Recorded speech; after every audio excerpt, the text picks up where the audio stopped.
Hello everyone, it's Shane Kanto, your Wasteland reviewer, and I'm here to review The Subtle Art of Not Giving a Blank.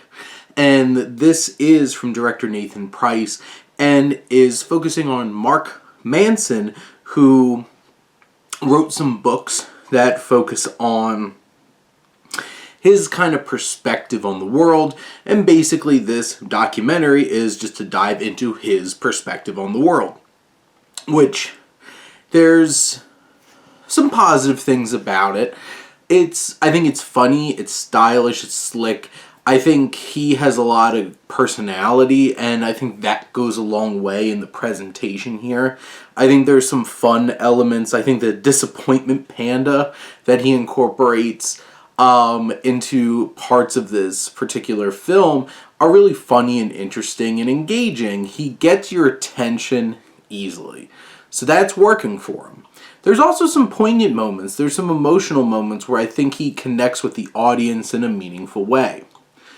But this film is so messy, so all over the place, it's hard to keep track of his thesis and his supporting points because it's bouncing around so much.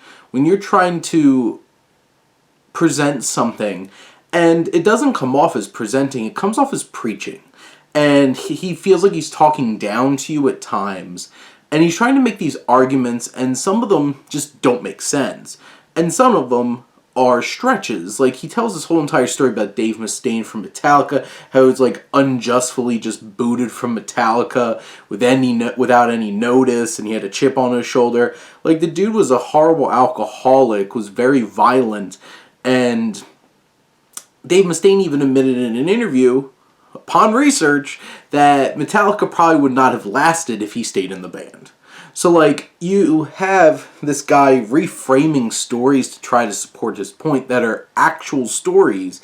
So that's a little suspect. And there's moments where some of his arguments don't make a whole lot of sense. It's basically like, don't let people try to tell you how to look at the world and everything. And this whole entire film is him preaching at you to accept his perspective on the world. And then it's just like, so don't listen to other people's perspectives on the world and accept them unless it's yours.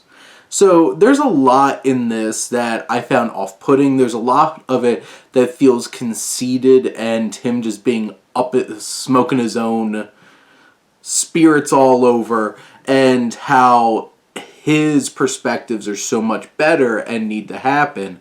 He does have some good ideas in, like, the fact that, you have to live life and stop worrying about what people think and stuff like that. Like, he has good messages, but the fact that he is so pushy about his perspective while also telling you to not listen to other people's perspectives makes no sense. And so there's a lack of cohesion, there's a lack of focus, and all of these things together. Honestly, I didn't feel like I got much out of this experience except, a few laughs, some emotional moments that I think hit pretty well. So in general, I think this documentary is more of a shaky manifesto that needs better evidence and a little bit more focus. And in the end, I necessarily wouldn't recommend this one. But those are my thoughts on The Art of Not Giving an F. Let me know what you think, and let's talk some movies. But thank you as always for tuning in and supporting your Wasteland reviewer.